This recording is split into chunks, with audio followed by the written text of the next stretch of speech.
Hello, everyone, and welcome to another Thursday edition of Shaper Sessions. I'm Russ here at Shaper San Francisco headquarters, and we've got a killer guest for you today. We've got Ramon Valdez on, who just dropped an awesome project on Shaper Hub, the Shiprock Inlay. Ramon's a crazy, crazy guy, marquetry expert, furniture master. We're going to see some of his furniture. He's going to talk to us about marquetry. We've got him on where we can ask him some questions, and then we're going to go through and cut this project.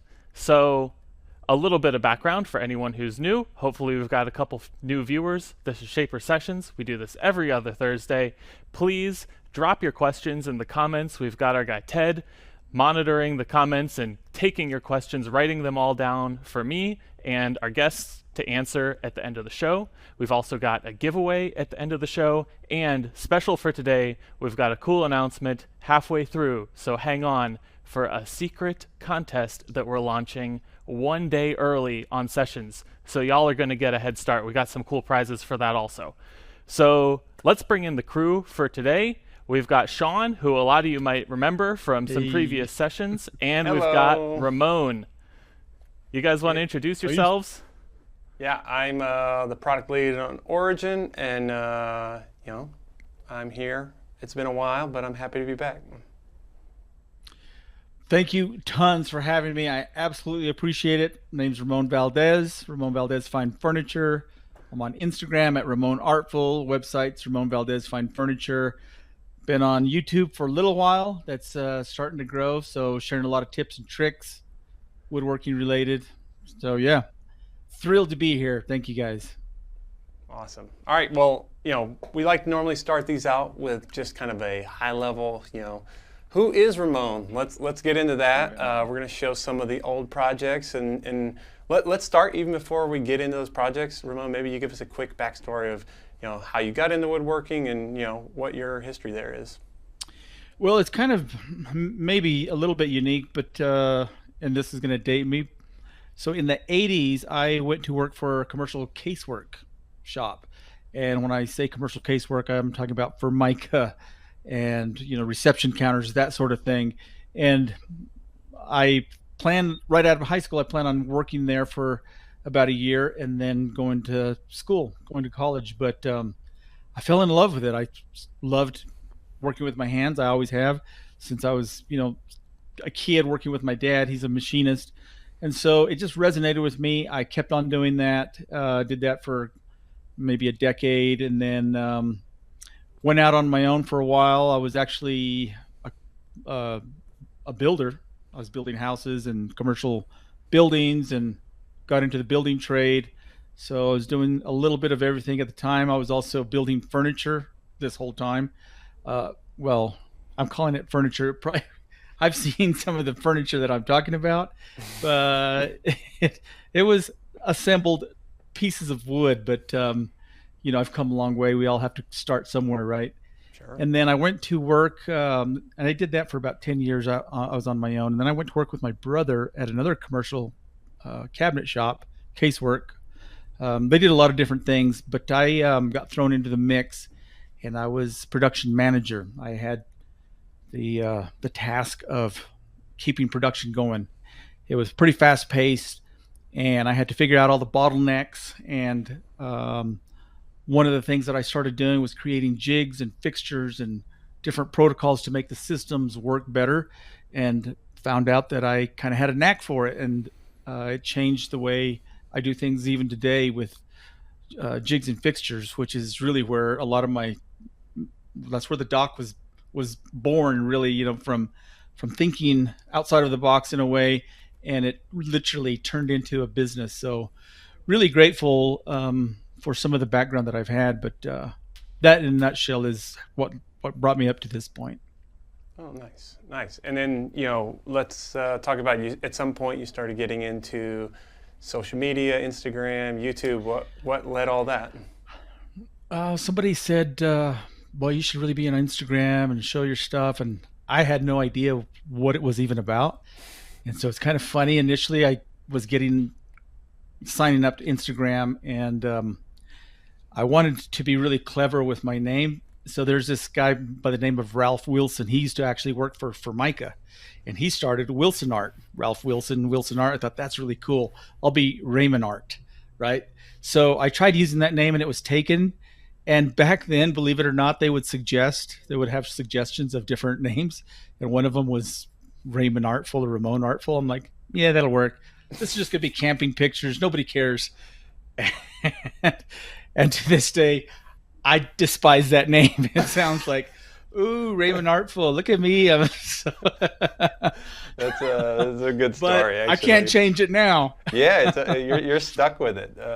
And so, yeah, it is what it is. And then in this year, or I'm sorry, last year, the first part of last year, I got on YouTube and started sharing some longer videos and tutorials, and it's a little bit easier platform than Instagram. Those all get buried, and so YouTube's working. It's growing, slowly growing, but I'm having a blast. Yeah, it's great. Nice. And if you're unfamiliar with his YouTube, you have a lot of great tips and tricks videos, related to a specific thing, like belt sander or card scrapers. Those are types of videos you can find on his YouTube. Yeah, and as a matter of fact, a lot of times when I'm doing a project, I have a few project videos on there. There will be a lot of related tips and tricks that aren't specific to the project, but they're still woodworking related tips that I'm like, oh, while we're doing this, here's a unique way to do this or another way to do this. So yeah. It's fun. I love sharing. I love showing what works for me, and so it's a good platform to be on. Cool. All right, well, let's jump into some of these projects. And, as always, if you have questions for him about, that we aren't going to cover, put them in the comments. When we get to Q&A, we'll try to get through as many as we can. Okay, so we're going to jump to my screen, Goose, and walk through some project examples that are displaying some of this work. And I just want you to kind of explain what we're looking at. So I had a request by a client. She wanted a desk. She wanted the left side. She wanted to be able to put her laptop on the left side, and total free reign. I mean, we had some dimensions in mind, and that was about it. So this darker wood is walnut, and that walnut came from a tree that my grandpa planted in 1947. Wow. Yeah, and the lighter wood is African avidaray. It kind of looks like figured maple. Beautiful species, and I love contrast, so I thought this would work well.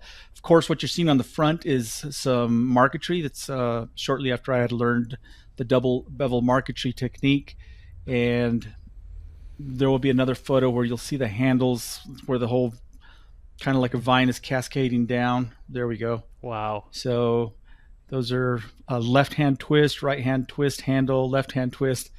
I was just having fun. I didn't really know what I was doing. So, yeah, there was so the middle drawer is has file hardware. The top drawer is actually locking, and it utilizes a magnet in the shape of a leaf to release a secret latch, and it opens the drawer. And then inside, it doesn't. I don't think we have a picture, but inside the pencil drawer, when you open it, there's a marquetry motif of a pencil. I thought it was appropriate to have this pencil, but it's just flatter than a pancake. It's just marquetry. So fun. And what year is this? Is this recent? That older? Is, or what? No, that's pretty old. That's 2009, I believe. Okay. So and then I was. Maybe this is a good point for people who maybe aren't familiar with marquetry, but maybe can you kind of explain just quickly that absolutely. process and what it is? So this is, there's a lot of different marquetry techniques. The one that I learned is called double bevel, and you literally take the background, so where all this vine motif is drawn on, you have that piece, and then you have another piece that would be the walnut or the leaves in this case, and it gets taped to the back. And then you cut them at the same time. They're cut at a bevel, and so that bevel collapses the width of the saw blade.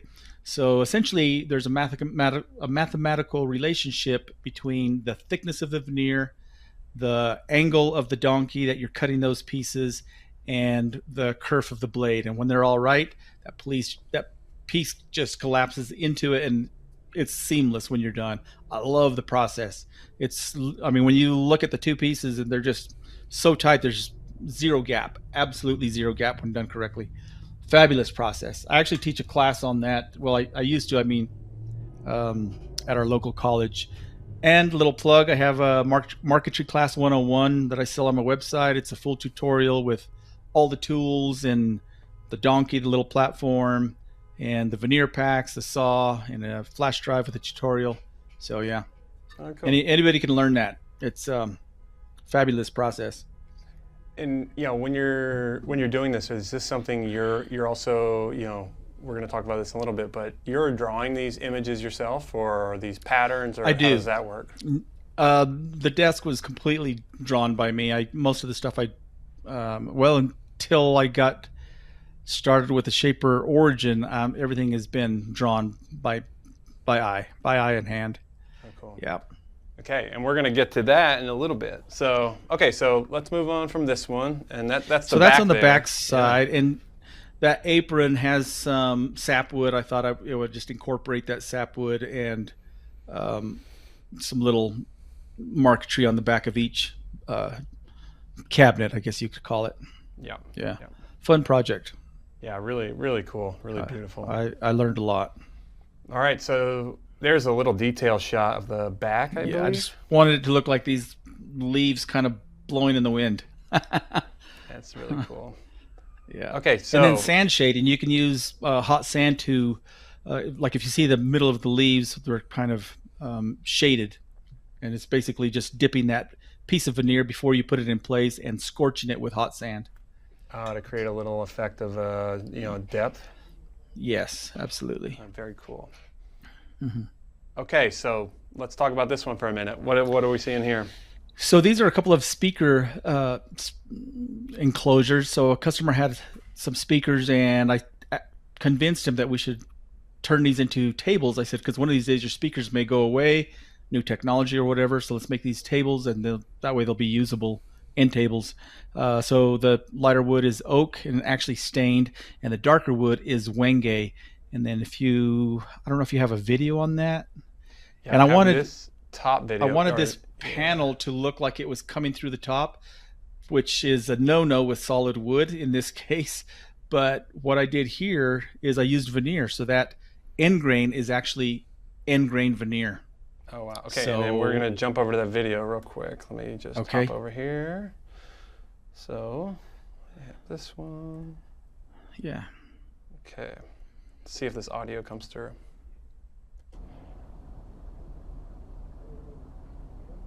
So I just wanted a hidden drawer. The ends of the drawer are beveled at 10 degrees, and magnets hold it closed. Oh, just cool. a fun little hidden in plain sight thing. Yeah. I get a feeling we're going to see some more hidden in plain sight things pretty soon, huh? Every piece I build. Every piece you build? Well, I can't say that. The barn door didn't have anything. and the customer asked. I'm like, I'm not Houdini. Maybe next time. Maybe next time. Maybe. All right, so talk about this one, because this is one of my favorite ones personally, but I would love to hear a little bit more about this one here.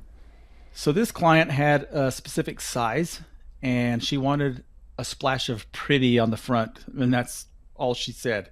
She said the rest is yours. So this is marquetry, again, double bevel marquetry on each door panel, and then where the two door styles meet, that stem going across there, that was actually inlay. I couldn't do marquetry on that, but I needed to marry them where that seam, it was seamless with that. And when you look at it straight on, it lines up. In this photograph, it looks like it's a little jiggery, but it's not. You can't trust photos anymore, Right. The vase and the stems and leaves, that's wenge, and then of course the other part is walnut. Nice. Yep. And can you quickly explain, just for people here, what the difference between inlay and marquetry is? Perfect. Yeah. So inlay, as the name implies, is where you cut a recess or a cavity and you literally inlay something into it. And it can look the same as marquetry, but with marquetry you can get a little bit more detailed. So with marquetry, as I explained a little bit earlier, and there's a lot of different methods of marquetry. The one I employ is double bevel, where you have two pieces. You're cutting them simultaneously at this bevel that collapses the space of the blade that the blade would make for this seamless look. Awesome. All right, we're gonna show a quick video on that one because I think this one's really cool here. Do you have sound on that one? Yeah, we do have sound on this one. Here we go. Actually,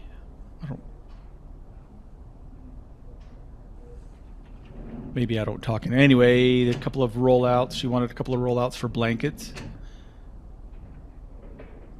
And this little dude lives right there. That's actually a key. And I think you may have another video that shows what that little magnetic key is for. Okay. That one is that one. This one here. Is this yeah, there one we here? go. So yes. So one end of this cabinet goes against the wall. So on the back side, they wanted drawers for remotes, and I made them where they went open all the way. They just needed to be really small for a couple of remotes, and this key, magnetic, yeah. Once you've landed in the sweet spot right there, it releases a latch and gives access to secret stash. Wow. It also prevents the drawer from, landing on your toes. So when did these secret little compartments start? How did that start? My wife asked me that a few years ago, and I really didn't know. And then as I thought about it, I thought, you know what? I had a bunch of brothers, and they used to steal or break my stuff. So I had to get creative on hiding things, and it just stuck. I can That's the only relate thing I to could that. think of. I can relate to that. We have hiding places all over our house, and there's nothing in them. They're just for show. Nice. So don't get any ideas. Yeah, exactly. Okay, so that's that one. Let's move on to this one, which is maybe a little hard to see in this photo, but we'll get into a little detail in a second. Yeah, this thing's about 7 foot wide and 30 inches. I'm sorry, 7 foot tall and 30 inches wide. And the lady wanted to play. She had like hundreds of necklaces and bracelets, and so there's 4 doors and with pegs for all her bracelets. And then she wanted this jewelry storage cabinet, and she just kind of gave me free reign. She said she wanted a little bit of metal, and she said she wanted some reference to her jewelry. So I thought a diamond was a good idea. And so that diamond was created with thousands of little dimples made with a rotary drill, an air peanut grinder, I think they call them. So I believe that was cherry. It's actually stained, and then the texture was done with this rotary tool. Do you have a close-up of that, Sean? Yeah, I do. There we go. And the handles are handmade, and they're copper and then brushed and lacquered. And you'd think those points would be, dangerous, but they're actually rounded over where they're, forgiving at least. And then behind the handles, you can see I left that part of the door smooth, so there's not any of those dimples there. Yep. Super fun project. Yeah, texture she was incredible. She was what? She was thrilled. The texture, after I do the dimples, it gets a little bit of a fuzz from the grain, and I just hit it with maroon Scotch Brite, and it just softens all those dimples. Cool process.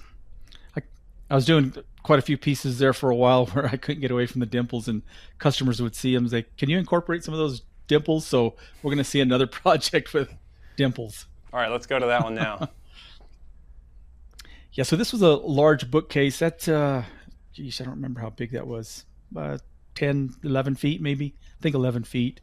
Cherry, and also stained to match some of the other components in their house. And bookcase, lighting at the top, and integrated shop-made handles, and then a matching desk. Yeah, I think we have a couple other shots of that. Yeah, there's a front view of the desk. You can see the dimpling around the edge of the countertop and within the raised panels, and then shop-made handles. This one has 6 hidden compartments, but I think I'll show you 2 of them. There's 2 in the bookcase we probably won't see, but okay, let's go over to every opportunity I get. Yeah, no one's counting, huh? All right, here's this one. Yeah, so pretty standard drawer bank, top drawer, nothing too tricky. Soft close, of course. File at the bottom. They wanted I don't remember if that was legal or letter, but file drawers. And then boom, hidden in plain sight. What's funny is I delivered this and they were out of town, and then one in the toe kick.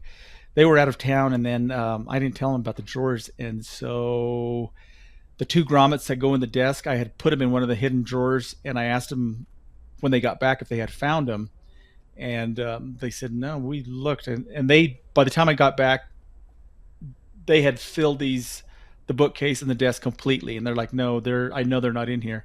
And I opened those up, and the owner, his jaw hit the floor. He was so thrilled with that. That's awesome. It's cool that he didn't know they were there. Okay, we have a couple more videos to show, and I want to go to this one because I think it's maybe my favorite, and I don't want to save it till any longer. So this is all double bevel marquetry. This is actually done with commercial veneers, so thin veneers, and then magnetic key. This key has a magnet embedded within it, and it literally repels or attracts that latch. I think I made this when Instagram was only allowing 15-second videos, but that's trompe-l'oeil, which is French for illusion. And so, of course, that door is flatter than a pancake, and with this illusion that the door is open.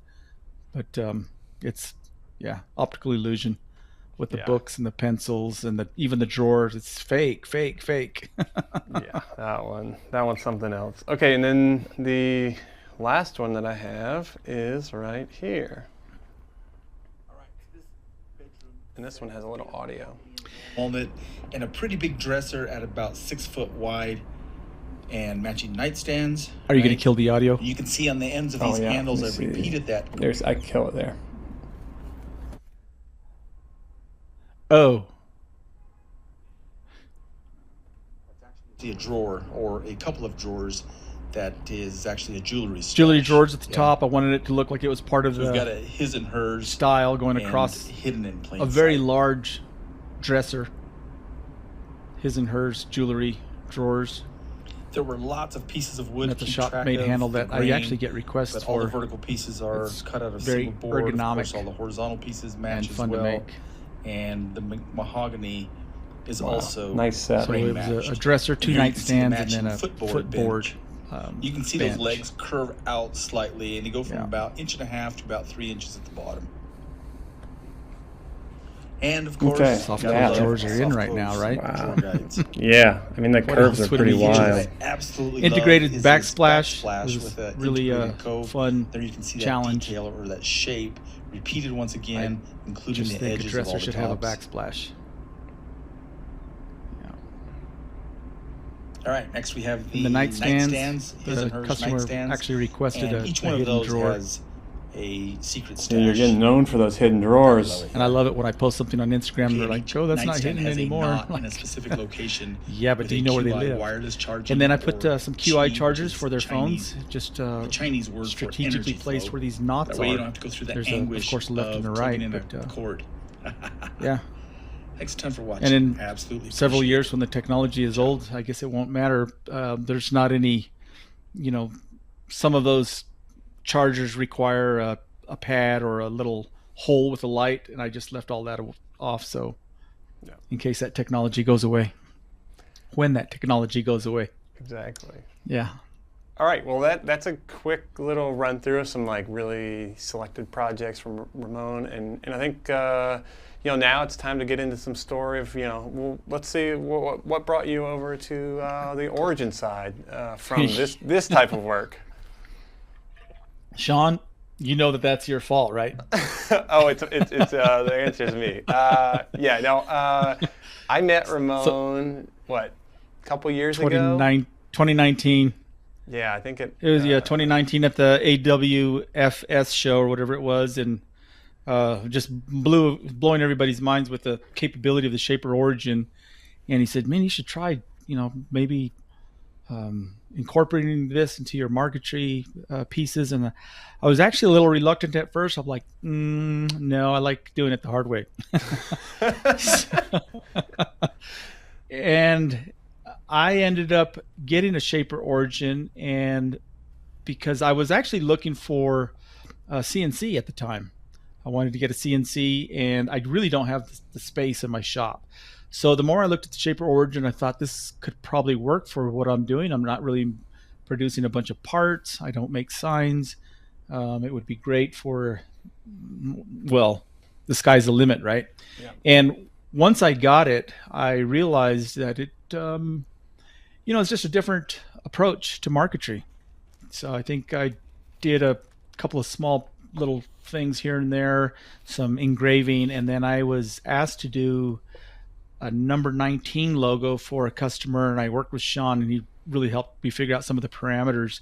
And I believe I used about a 1/16 thick veneer at the time, and that's when I discovered the adhesive that we're going to talk about in a little bit to hold those parts down rather than double stick tape.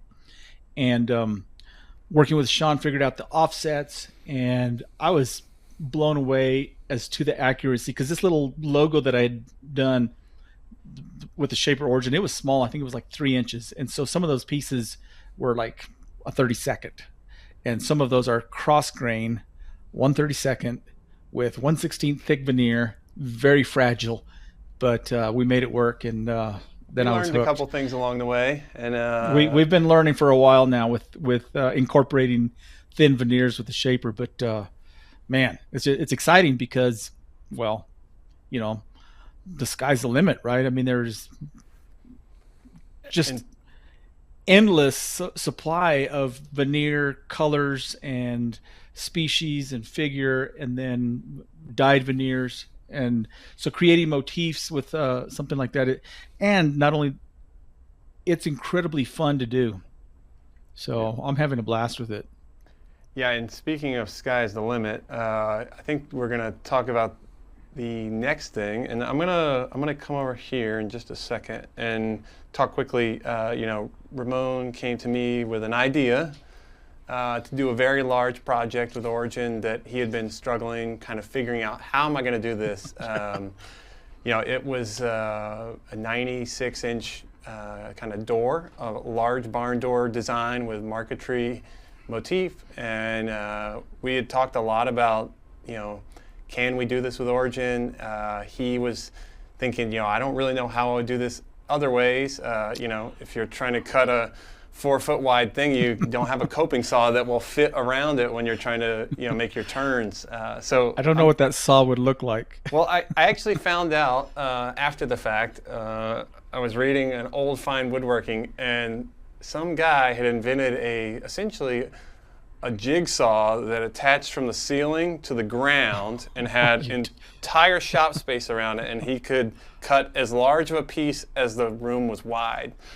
Because there was it was connected to the roof and the ceiling. But Ramon didn't want to do that. He has a very tidy shop, and so we tried this. And I'm just going to kind of show the end of this video, Ramon, so people can get a picture. They may have not seen it yet.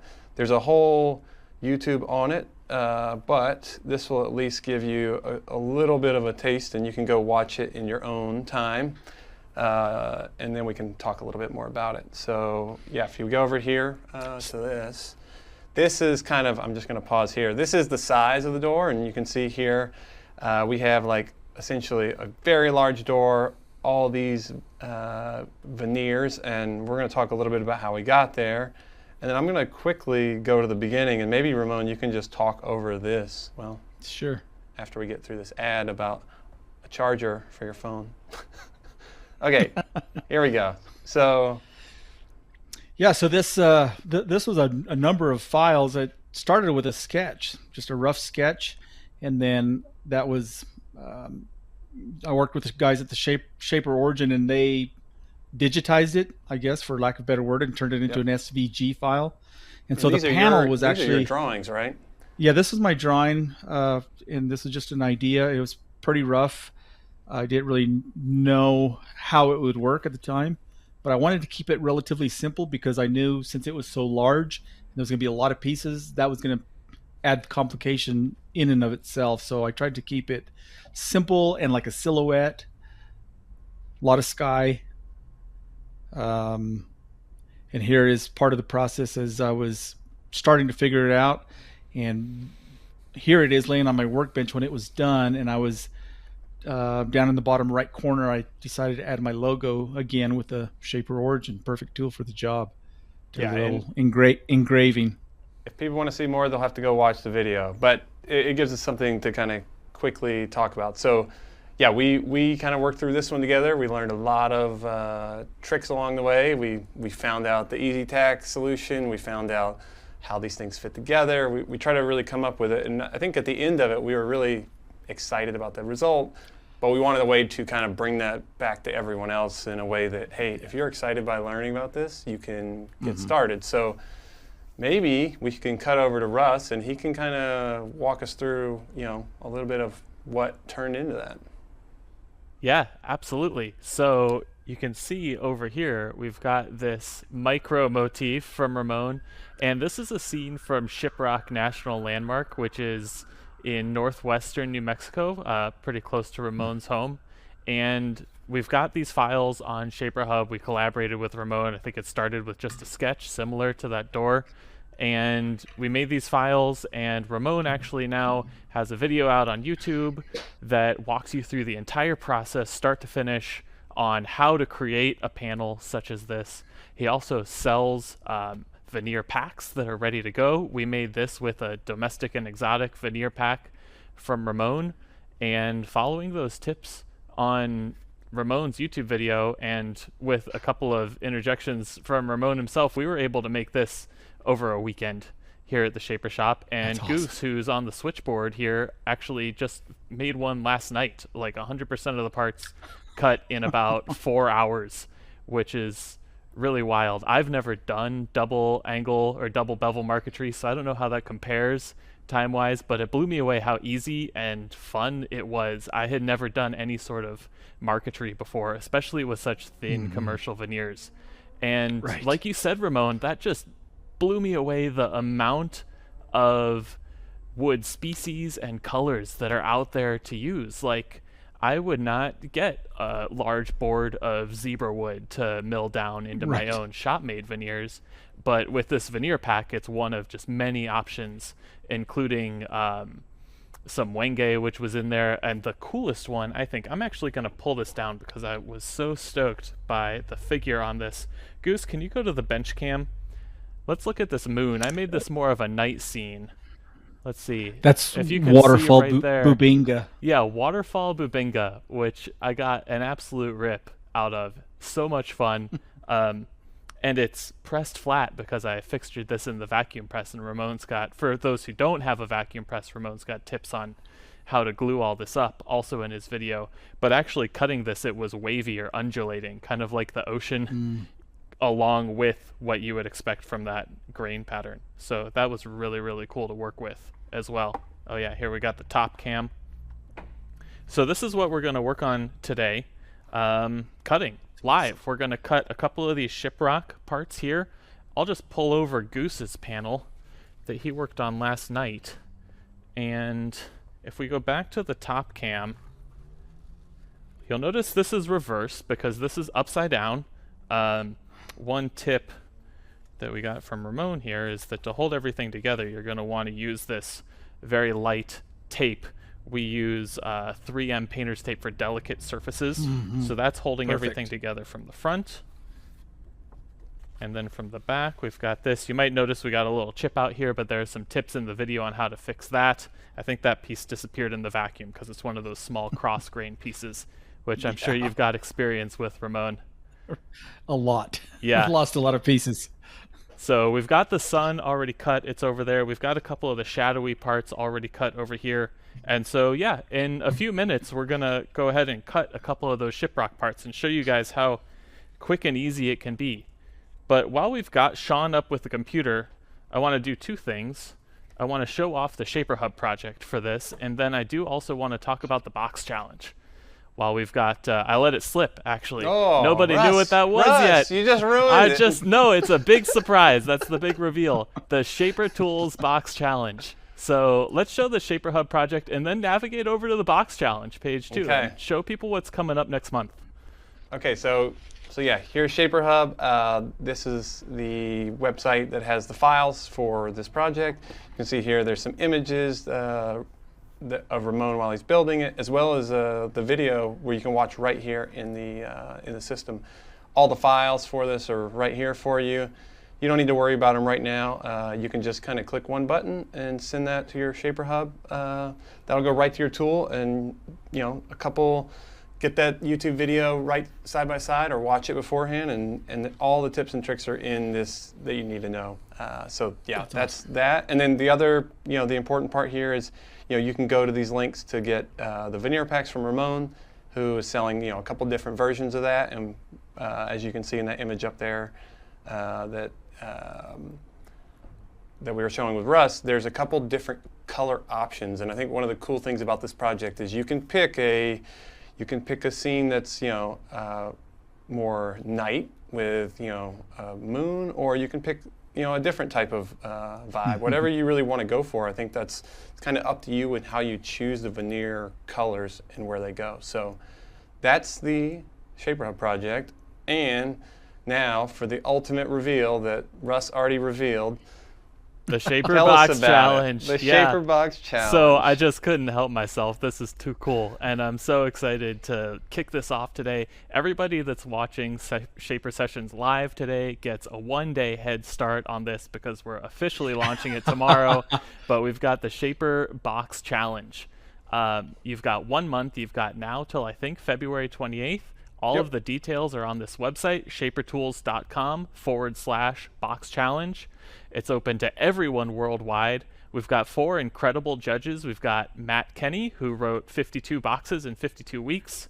Laura Mays, who runs the Krylon School in the College of the Redwoods here in California, well-renowned woodworking school. We've got Barbara Austell, chairwoman of TTS Group, which runs Festool, Tanos, and others. And then we've got Herbert Neumann, I think, German, who edits DDS magazine over there in Germany. Crazy technical journal for woodworkers and joiners over there. So that's awesome. And then if you scroll down to the prizes, here's the big reveal. First prize, a Shaper Origin. So you do not necessarily need to use a Shaper Origin to make your box. I would love if people who don't own an Origin already participated in this project and make your best box with the tools that you have available to you. First prize is a Shaper Origin. If you already have a Shaper Origin, we will put together a comparable Festool package for you. Second prize is a Festool CT MIDI dust collector. And third prize is a pack of clamps from our friends at Bessie. So we got some really wild prizes, and we hope we get a lot of cool participation in this. There's more information on this website, how the boxes will be judged, how to submit your submissions either on Instagram or via email. But please dig in there, shapertools.com/box challenge, and we'll be promoting this over the course of the next month. Yeah, so exciting. On the topic also of giveaways, for those who are tuning in late to this session, at the end of every session, we do a giveaway of some kind. Today, we're giving away 3 different things. We're giving away an 1/8" collet, which is a great accessory for tiny cutters, like the ones that you would use in Marquetry. We're going to give away a swag pack, and then we're also going to give away a pack of domestic veneers that Ramon sent us so that you can get started on this project right away. And to enter that giveaway, there's going to be a poll that pops up at the bottom of your screen. The question this week is something like, are you interested in Marquetry? Which I hope the answer for everyone after today, at least, is yes. And you'll be automatically entered in that giveaway. So please participate and ask any questions that you have in the comments as well. We'll get to those at the end of the show, live Q&A. Yeah, that's what I got. What do y'all say we get to cutting some of these parts? Yeah, let's do it. Okay, cool. So Goose, can you go to the above the overhead cam so I can show off this fixture here? This is a veneer cutting fixture that was designed in collaboration between Ramon and Sean. The important part here is that we've got an MDF spoil board here, and you can see all of the cuts that we've already made for 2 panels so far. And it's got several panels of use left in it. This has got a lot of life in there. And then a sheet of veneer of equal thickness in front of where you're going to be cutting, where you can apply tape and make sure that the tape plane and the top plane of your veneer that you're going to be working on are on the same level. So, which is good for Origin's camera and which is good for moving Origin forward and back. The easy tack trick that Ramon and Sean have been teasing uses this stuff. Krylon Easy Tack. This stuff is the game changer, and I'll show you why. Love it. I'm going to pull over a piece of veneer here. Goose, you can stay on the bench cam or the side cam. This is that commercial veneer that we're working with, and you can see how absolutely thin this is. Ramon, what's the thickness on this stuff again? 1/42 of an inch, or about 24 thousandths. Right, which is just absolutely vanishingly thin, which allows you to respectfully use some more exotic woods. But you can also see what happens if you go cross grain like that. It just snaps, so it can be really difficult to work with, and that's where this easy tack comes in handy. So the very first thing that I'm going to do is I'm going to take this scrap piece of MDF here, which I'm going to use to protect my tape surface. I'm going to uncap the easy tack, and this uses way less than you think that you need. I way overdid it the first couple of times. So just a couple quick. Right. That's it. Very, very little. And we're going to let that set up for just a short amount of time. I'm going to show you a couple more tools that we're going to use. We've got this roller here. You can see that on the bench cam. This is just a wallpaper seam roller or a firm rubber roller.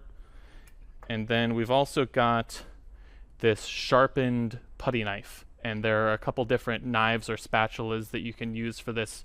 We're going to use the roller to make sure that the veneer is adhered well to the easy tack.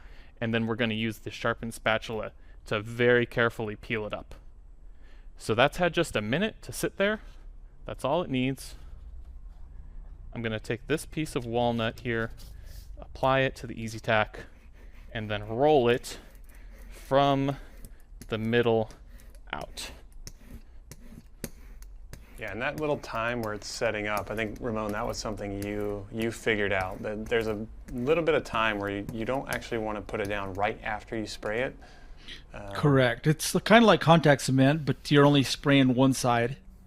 Mm-hmm. Right? Yeah, exactly. Just That's the another substrate. important You don't tip. want to... Yeah, that's another important Because it'll tip. adhere if you spray both. Yeah, you don't want that. It'll adhere more than it should to the MDF substrate, and then it will not adhere as well to your panel, I think, when you glue it up. Is that right, Ramon? Yeah, the residual of the glue on the back of the veneer is not desirable. Mm-hmm. Yeah, exactly. Right. So we've got that that's why walnut we're just- down. Yeah. Sorry, I think I cut you off there. What were you saying? No, I was just saying that's the reason we just spray the substrate, or Yeah. the wasteboard, I should say. Yeah, exactly. So we've got that adhered down. You can see now that I can slide Origin freely and easily across both pieces of veneer, both my tape field and the veneer that I'm going to cut. This is the part where we go through the standard Origin process of scanning, designing, and cutting. So first let's go to the Origin cam here and just scan this in. You can see that we've got an old scan here with a wider piece of veneer on it. We're just going to go make a new scan, scan over that, just so that we can see this specific veneer that I've loaded up. And if you're new to Origin, for more tips on scanning, designing, gridding, all of those things, we've got a couple other intro to Origin sessions that are going to cover that. Ramon's also got more detail in his video. Here I'm just trying to show how quick and easy it is to make Inlay or Marquetry parts with Origin. So we've got that scanned in, and if I zoom out now, you can see that this here is exactly the piece of walnut that I've adhered to the tape surface, and now we've moved over to design mode. I'm going to import files from Shaper Hub that Sean already dragged to my origin. That shiprock inlay. And the parts that we're going to cut today are these three, the main shiprock parts. And what I'm trying to do with this is orient the parts to take the best use, take the best advantage of the grain as possible. And since this rock is coming up out of nature, I'm actually going to make this rock part, rotate this 90 degrees, and have that go along the grain this way, so that it's like that grain is also pulling the rock up and out of nature. And so you can see that this has made that third piece and part of the second piece maybe even overhang the edge a little bit. So what's nice about this also is I can just drag this over here, place that to cut this main shape, and then I'm gonna click this, copy this whole shape, and bring those two smaller parts over here.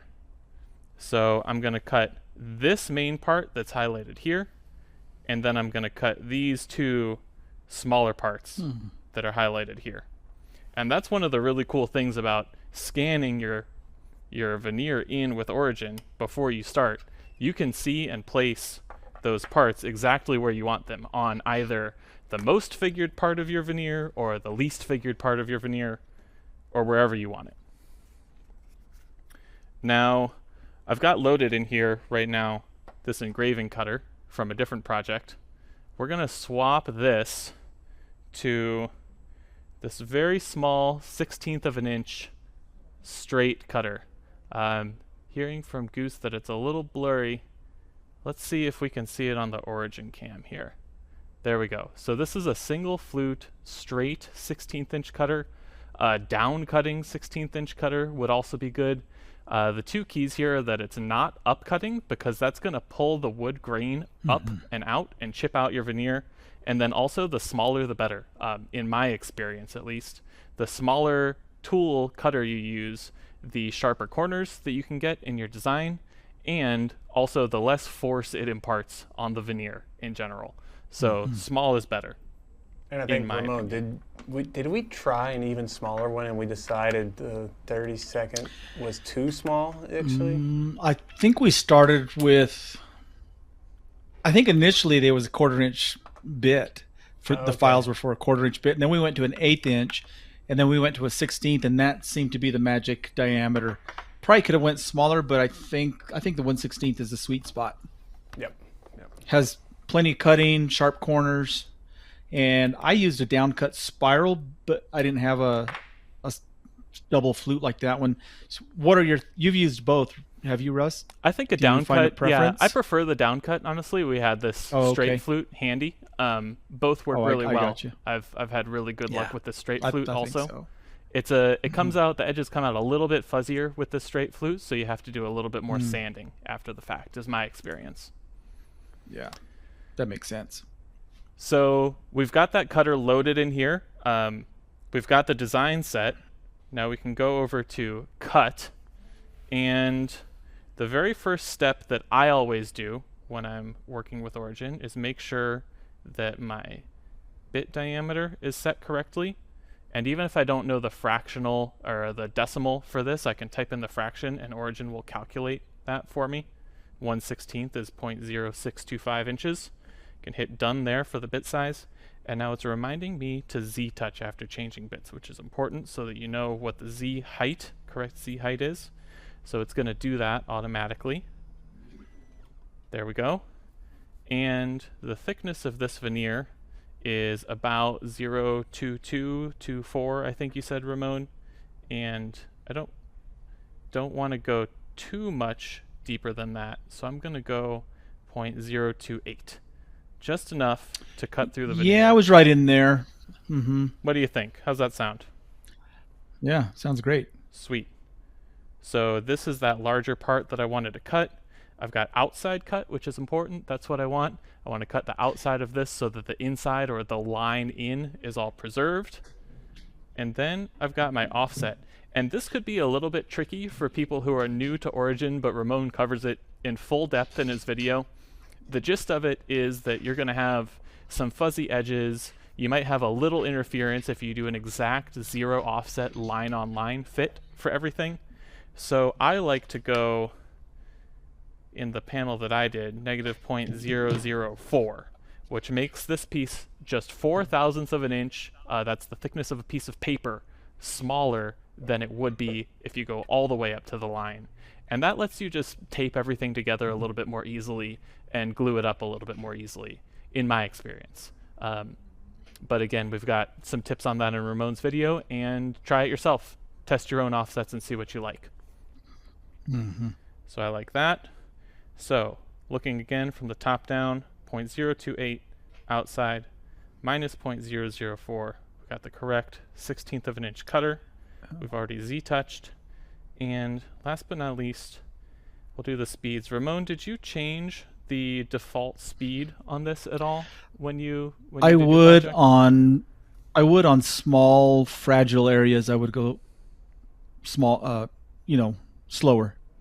Okay, cool. So maybe for this big one, we'll leave it at the default, and then for the 2 smaller ones, we'll slow the it down default a little bit. seems to be the perfect speed for a lot of situations. You guys did good.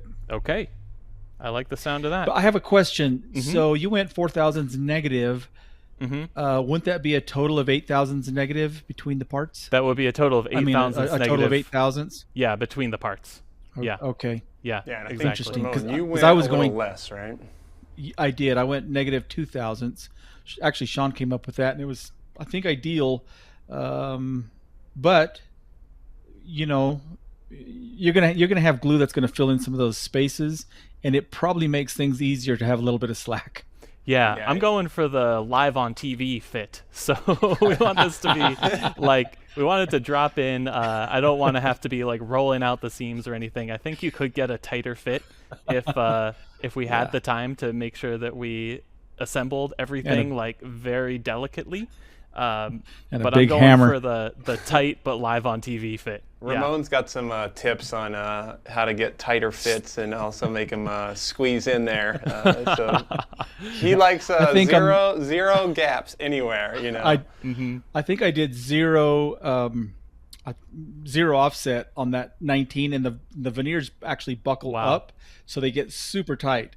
But it's a small motif. It's about 3 inches. So you can imagine the larger the motif, like the mountain scene, anything that's going to be tight will start to compound, and pretty soon you'll have this undulating mess. So negative offsets are really important. So, and like you said, Russ, just have people needs to experiment. 2/1000s negative to 4/1000s negative. That's a good range. Somewhere around there.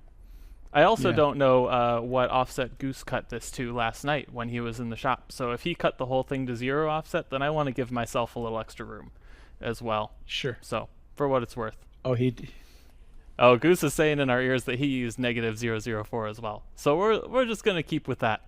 Yeah. All right. So shall I get cutting here? You guys feel free to chat. Basically, I'm going to use auto mode for most of this if I can, and let the tool do the work. It should just be one pass.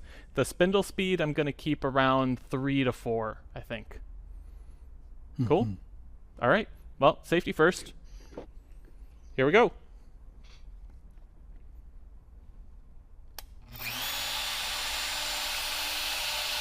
All right, so as Russ said, me and Ramon, we spend a lot of time figuring out the right offsets, and that's going to depend on your setup, how you're cutting. You can see here we're actually, and I think me and Ramon both did this. We both did the single pass on these cuts. Cut it once, be very methodical about how you're cutting, and you only have to go around once, and you get a perfect fit. I believe there's other options of in typical cutting you would use a bigger offset, rough it out, clear out your material, and then come back with the final offset. But in this case, we're not cutting through much material. I think that's when you're cutting a lot deeper, those roughing offsets really are important. But here, one pass with the right offset, you just need to go through all those files and cut them. I think the one thing that we talked about at Ramon was, when you start this project, pick something small and do that final offset, and just make sure that that fitment's like you like it. Maybe your bit's a little bigger or smaller than you thought it was, and you're going to get different results. So, pick something small in the files and see how two pieces fit together. And when that feels good, you can pretty much go through everything else in just the same mode. Incidentally, I thought it was really interesting, the barn door motif. I did that entire thing with one bit. Oh, you did? With the big one? Yeah. Wow. Yeah, I mean, it started to get dull at the end, but not bad enough where I needed to change it. I think the nice thing about that Easy Tack, it doesn't really leave a lot of residue on the bits. It really doesn't. It barely. I mean, I would clean it with some tool cleaner, lacquer thinner would work, but it doesn't build up much. Yeah. It's pretty. Well, to begin with, it's a real light mist. So. Yeah. Yeah, I mean, figuring out that tip of, we tried holding down the veneers with double-sided tape, but what happens is it cuts fine, but when you try to peel it up, you're breaking, it's not coming up easily enough, and this Easy Tack is really just the perfect amount. It doesn't go anywhere, and it comes up very easily, which is, I think, the magic we needed to make these projects happen.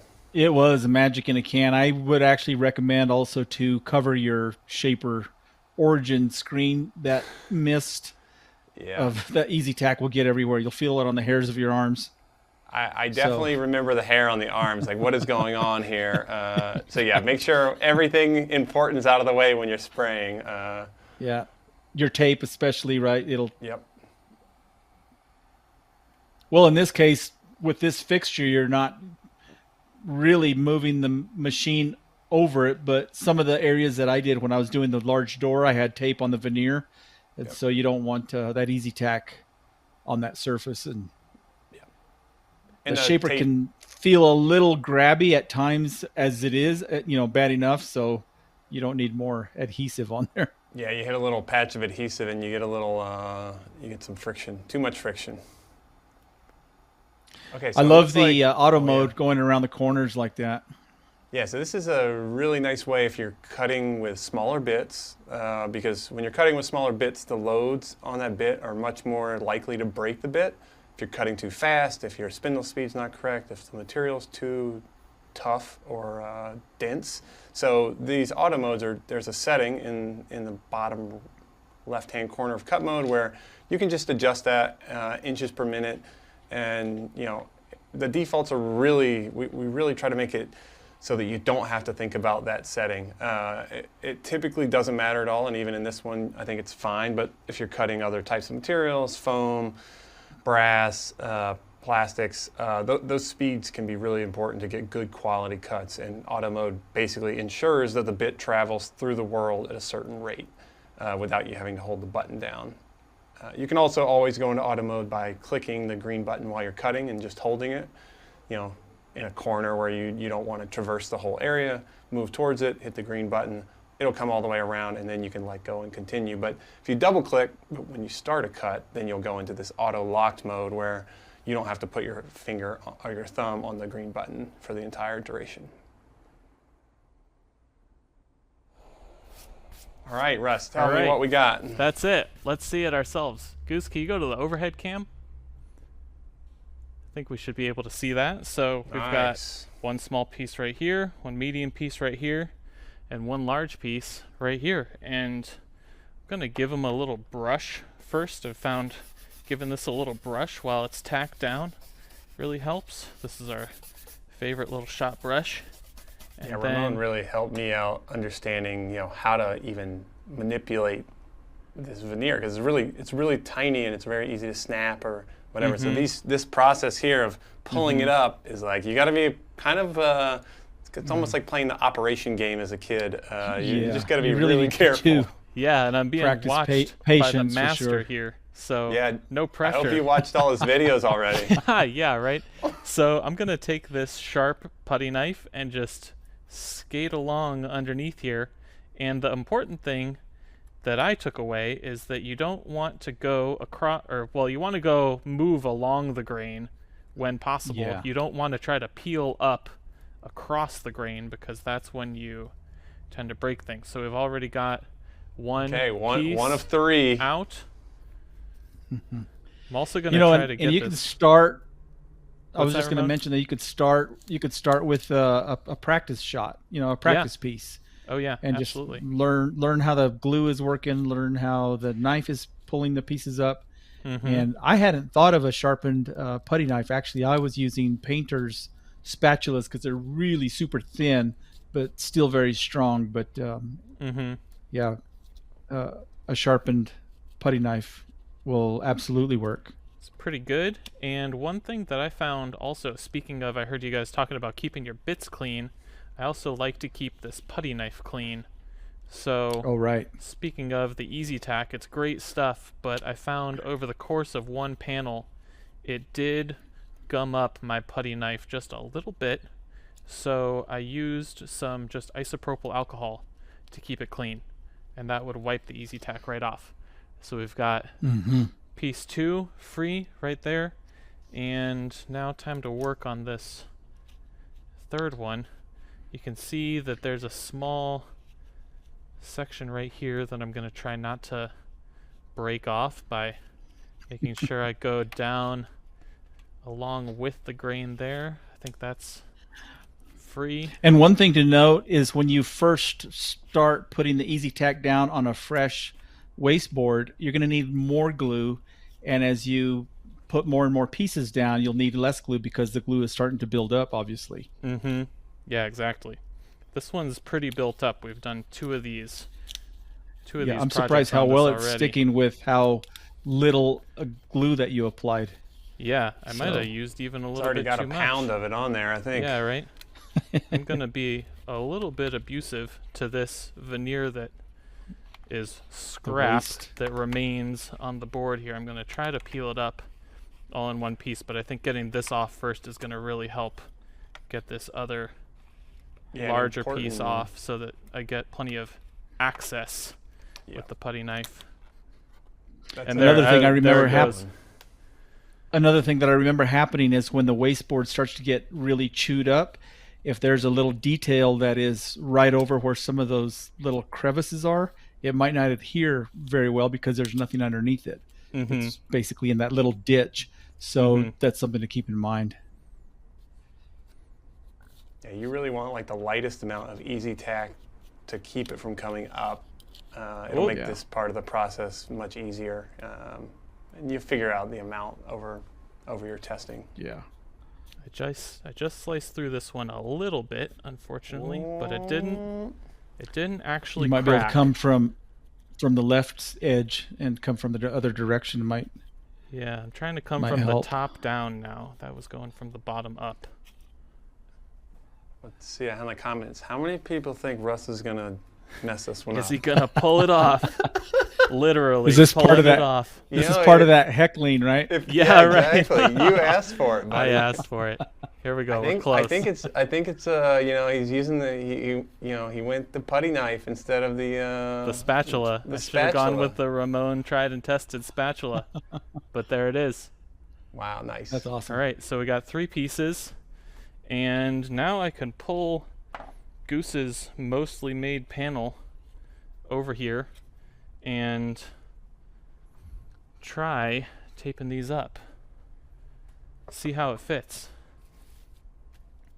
So this is my front or in process side right here. Mm-hmm. These will be a little tight because I'm not going to be able to spend the time right now to do all the taping or not taping, but sanding that they deserve, because Right. these do take quite a bit of time, in my experience, to sand at least. But Yeah, the edges get a little bit of a fuzz. Mm-hmm. Is right. Mm-hmm. But you can see that's where that part goes, right there. And these veneers are just a little bit wavy. And it looks like we got a little chip out. Goose, hate to call you out, but we got a little chip out right there on this sky that you milled up yesterday. But we can take this tape And I'd say we could tape this piece Blue putty. right in. Yeah, just a little blue putty. That's all you need. So I'm going to make sure. One of the important things, keep those extra pieces even after you've cut out the other pieces, because if one of these chips, you can always use that extra part to kind of patch up an area. I know Ramon had a couple tips in the video where a little piece broke off in a corner, and it's like very simple as long as you have the material left. I actually have a YouTube video. It won't be out for maybe 5-6 weeks, but it's actually an area that I had to fix after the piece was laid up to the substrate, and I used the Shaper Origin to make the repair, but I had saved all my pieces so the grain and the color all match. So yeah, save your pieces till you're absolutely done. They say don't burn the scraps until you're finished with the project, right? That's right. Exactly. All right, so I've got just this piece taped in and made sure to pull that all together nice and tight. We can flip that over, and wow. At the end of the That's day, cool. that's how that would look. Here's our fit right here at the bottom of Shiprock. Here's the fit against the sky in 2 parts. I could say this piece is going to go approximately right here. Nope. That's totally wrong. This piece goes over here. Maybe it's backwards. Hey, Russ, you want to talk about I have no idea where this one those goes. You want to talk about those crevices where Yeah. we literally make those sharp points even though you're using a radius bit? I've got You're those still over able to here. create. Yeah, Yeah, there you go. absolutely. So I think this one goes right here. Oh, there we go.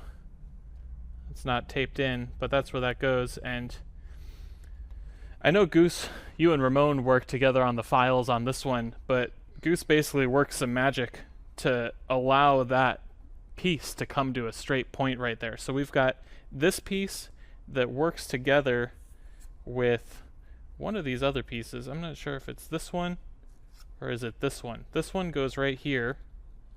Yeah. This is a puzzle. This is why I need the paint by numbers in front of me. There's a paint by numbers included with this project that tells you where all the pieces go so you can keep track as you go. Ramon, I don't know how you do that professionally for the things that you make on your own. It's like thousands of pieces in those. But you can see now that these 2 pieces of Shiprock with this seam right here allow us to make this really cool pointed crevice shadow. That's awesome. Right there, which I love. Yeah. And again, you can see that's all just fitting together super cleanly.